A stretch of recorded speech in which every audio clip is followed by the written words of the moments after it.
तो चलिए वीडियो शुरू करते हैं। पहले मैं आपको बताना चाहूँगा कि इंग्लिश सीखने के लिए वर्ब यानी कि एक्शन होता है। जो कोई एक्शन हो रहा है उस एक्शन के बारे में बताता है, उसको बोलते हैं वर्ब। जैसे कि खाना पीना, नहाना धोना, चलना दौड़ना, उनको वर्ब बोला जाता है। और उनका 3 फॉर्म होता है। इंग्लिश में बेसिकली 3 फॉर्म होता है। जैसे अभी हम हिंदी में बोलते हैं कि वह चल रहा है, वह चलता है, वह चलता था और वह चलेगा।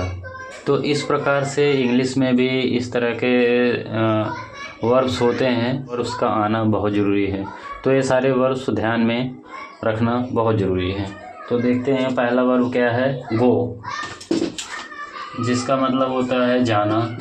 और इसके 3 फॉर्म्स होते हैं, गो, वेंट और गॉन। और एक होता है गोइंग, पार्टिसिपल फॉर्म है।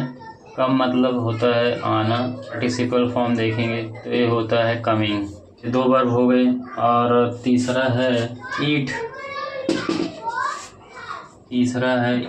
ईट का मतलब होता है खाना।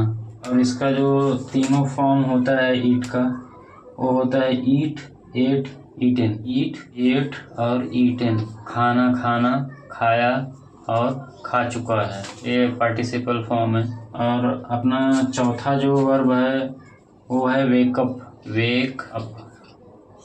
वेकअप का मतलब होता है उठना। वेकअप का मतलब होता है उठना। इसका जो सेकंड फॉर्म होता है वो होता है वोक अप। चौथा होता है Oaken up. Woke up, Oaken up, ये होता है Oaken up, WOKEN, Oaken up. चौथा होता है। इसके बाद अगला हमारा वर्ब है स्लीप मतलब सोना। और इसका जो स्लीप का सेकंड फॉर्म है वो स्लेप्ट। स्लीप, स्लेप्ट, स्लेप्ट, सोना, सोया, सो चुका। अगला हमारा वर्ब है अर्न, EARN, अर्न।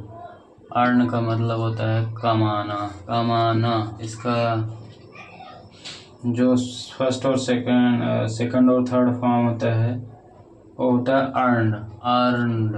और इसका दूसरा फॉर्म भी होता है अर्न्ड, D है, अर्न्ड। तो 1 2 3 4 5 और 6 वर्ब हो गए। अभी 6 वर्ब आप याद रखिए। और अगले वीडियो में हम आपको 5-6 वर्ब और बताएंगे।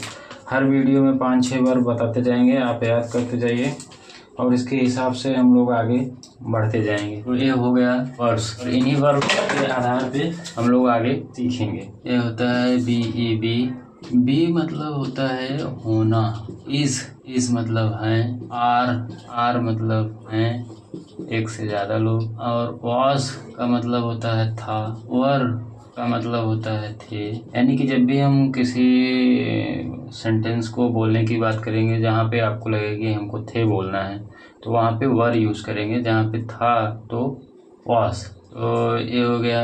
और भी आपको बता ही दिया होना। तो आई एम का मतलब होता है हूँ। आई एम का मतलब होता है हूँ। अब कहाँ पे इसका यूज होएगा उसके लिए हम लोग अब आगे डिस्कस करेंगे। अब अब कुछ चीज़ें और बेसिक चीज़ें हैं मैं जो आपको बताना चाहता हूँ। पहला है this, that, these, THESE, these और दोज।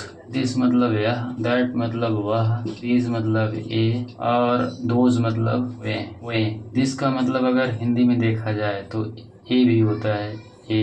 दैट का मतलब ओ, ये किताबें। दोज मतलब वे मतलब एक से ज़्यादा। तो जैसे अभी सेंटेंस कैसे बनाएंगे हम लोग। अब ये हो गया तो अब मैं आपको सेंटेंस बनाना सिखाऊंगा, किस तरह से सेंटेंस बनाते हैं। जैसे कि हमारा पहला सेंटेंस है, वह एक किताब है। पहला है यह एक किताब है। यह एक किताब है। तो अगर इंग्लिश में बोलना है तो इसको बोलेंगे this is a book. This is a book. अगर दूर है किताब, यहाँ से अगर दूर है कहीं तो वह किताब है, वह एक किताब है, वह एक किताब है, किताब है। तो इसका हो जाएगा that is a book, that is a book. अब अगला सेंटेंस है, इस तरह का सेंटेंस आप फॉर्म कर सकते हो। दूसरा सेंटेंस हमारा दूसरा है दीज, दीज। तो ये हो गया आपका दिस, ये हो गया आपका दैट, ये हो गया आपका दिस और ये हो गया आपका दोज। अब दिस का जैसे यूज तब होता है जैसे ये किताबें, ये किताबें, किताबें राम की हैं, ये किताबें हैं। तो लिखा जाएगा दीज आर, ये चाहिए दीज आर बुक्स। वो किताबें हैं, वो किताबें, वो किताबें हैं, किताबें हैं। तो इसको लिखेंगे दोज आर बुक्स। अगला दिस दैट दीज दोज आपको समझ में आ गया है। अब एक बचता है देयर, देयर, ये देयर। एक पेन, एक पेन है, एक पेन है, there is a pen, there is a pen. इसी को दूसरे तरीके से भी बोल सकते हो, pen is there, pen is there. There हो गया आपका, दिस दैट हो गया। जैसा कि मैंने आपको पहले बताया है कि इस मतलब है, यह मतलब एक, ये मतलब एक किताब है। This is a book, that is a book, that is a book. वो एक किताब है, वह एक किताब है। ये किताबें हैं, दीज आर बुक्स। वो किताबें हैं, दोज आर बुक्स। वो अभी यहाँ पर नहीं है, दूर हैं, इसलिए दोज लगा। और एक से ज़्यादा हैं, यहाँ पास में हैं तो दीज लगेगा। एक से ज़्यादा हैं, दूर हैं तो दोज लगेगा। और एक किताब है, दूर है तो दैट। एक किताब है, नज़दीक है तो देयर। अगर कुछ भी नहीं है तो ए इंट्रोडक्टरी होता है, देयर इंट्रोडक्टरी है, सेंटेंस को शुरू करने वाला होता है। इज़ अ पेन, कोई मतलब नहीं है तो इसलिए यहाँ पे देयर लगा है, there is a pen is. ये सेंटेंस इनकम्प्लीट है इसलिए इसको कम्प्लीमेंट्री के जगह पे और इंट्रोडक्टरी दोनों यहाँ पे माना गया है। देखो यहाँ पे ये हो गया introductory, there is a pen. यहाँ पे क्या होगा, complementary, a pen is there. तो दोनों सेंटेंस सही है, इसका मतलब वही है, चाहे आप इस तरीके से बोले चाहे इस तरीके। तो हो गया हमारा प्रेजेंट टेंस। अगला सेंटेंस अगर देखें आपको शायद समझ में आ गया रहेगा। जैसे ये तो हो गया सिंपल सेंटेंसेस हैं, सिंपल सेंटेंसेस में प्रॉब्लम नहीं आता। प्रॉब्लम आता है जब आप थोड़ा फ्लुएंसी की तरफ बढ़ते हैं, फ्लुएंट बोलना चाहते हैं, तब प्रॉब्लम आती है। तो उस तरह के सेंटेंसेस को किससे आप ट्रांसलेट करेंगे, कैसे आप बोलेंगे। पहला है जैसे कि वह राम है, वह। तो अगर अभी इस सेंटेंस में देखिए, वह राम है, ही इज़, वह राम था, ही वाज, वह राम होगा, ही विल बी राम। अब दूसरा सेंटेंस, वह राम होता, वह राम होता, वह राम होता, ही वुड बी राम। अब अगर इस तरह का सेंटेंस है और आपको ट्रांसलेट करना है तो आपको सिर्फ यहाँ पे एक्शन से वह राम है, वह श्याम है, ही विल बी श्याम। यहाँ पे सिर्फ नाउन चेंज करना है, यहाँ पे नाउन चेंज करना है। पास्ट में है तो यहाँ पे इस की जगह वाज करना है। फ्यूचर में है तो अगर विल बी करना है। अगर हाइपोथेटिकल है तो वुड बी करना है, वह राम होता। तो इस तरह के सेंटेंस अगर आपको बोलना है तो आप इस तरह से आप इंग्लिश में ट्रांसलेट कर सकते हैं। अगला सेंटेंस है, राम 6 बजे घर पर होता है, राम 6 बजे। अब देखो एक ही सेंटेंस को आप तीनों तरह से कैसे बनाओगे वो आप देखिए। राम 6 बजे घर पर होता है तो ये हो जाएगा Ram is at home at 6 o'clock। Ram is at home eight, Ram 6 बजे घर पर होता था तो इसका हो जाएगा Ram use to be at home at 6 o'clock। Ram use to be at home. अब देखो इसमें है Ram is at home at 6 o'clock, Ram 6 बजे घर पर होता है। अगर पास्ट में बोलना है Ram use to be at home at 6 o'clock। कुछ लोगों को प्रॉब्लम क्या होता है कि यहाँ था देख के वाज लगा देते हैं कि तो ये सेंटेंस गलत हो जाता है। अभी Ram use to be at home at 6 o'clock, 6 बजे होता था।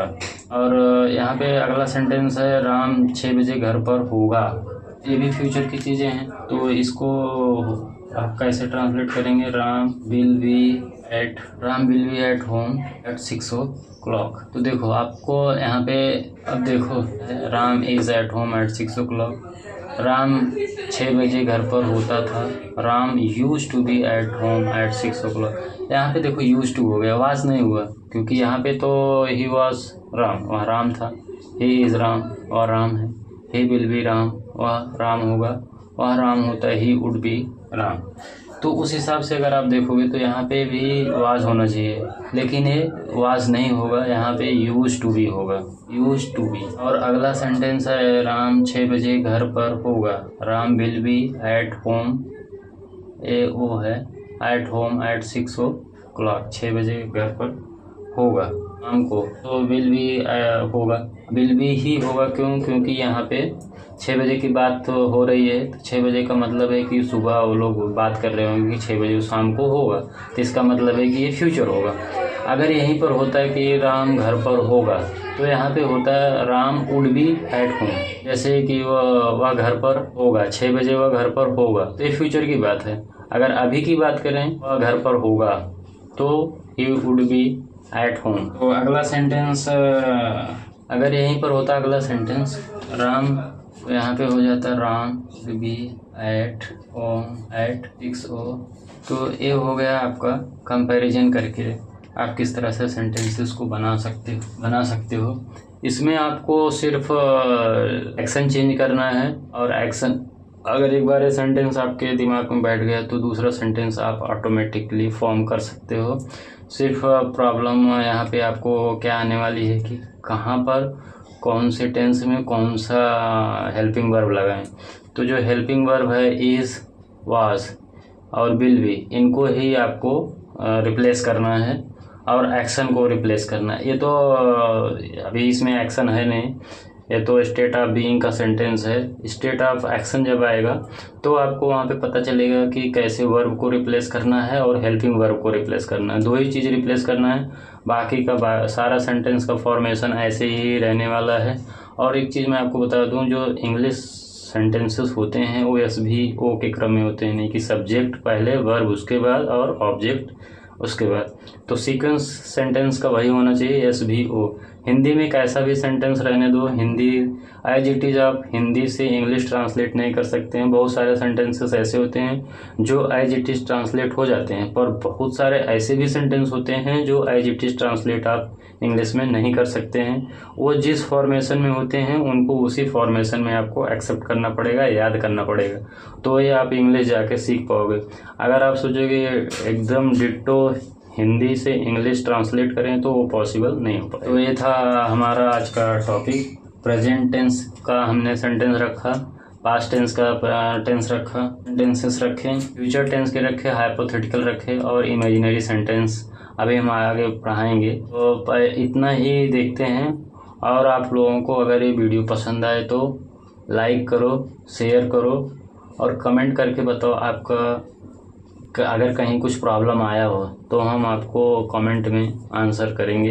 दूसरा चीज़, अगले वीडियो में हम आपको बताएंगे कि इस तरह से कंटिन्यूअस टेंस और प्रेजेंट के अभी और भी सेंटेंसेस हैं। ये तो स्टेट ऑफ बीइंग है, अभी प्रेजेंट के पास्ट के जो मेंस टेंस हैं उनके एक्शन वाले अभी करवाने बाकी है। ये सब तो अभी स्टेट ऑफ बीइंग आपने देखा, सिर्फ और सिर्फ स्टेट ऑफ बीइंग देखा।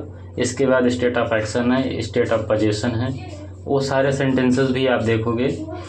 और उन सेंटेंसेस को देखने के लिए आपको अगला वीडियो देखना पड़ेगा। ये है वीडियो नंबर 1 और अगला वीडियो नंबर 2 रहेगा। उस पर आप कमेंट करके बताइएगा आपको ये वीडियो कैसा लगा। Thank you so much. जय हिंद, जय भारत।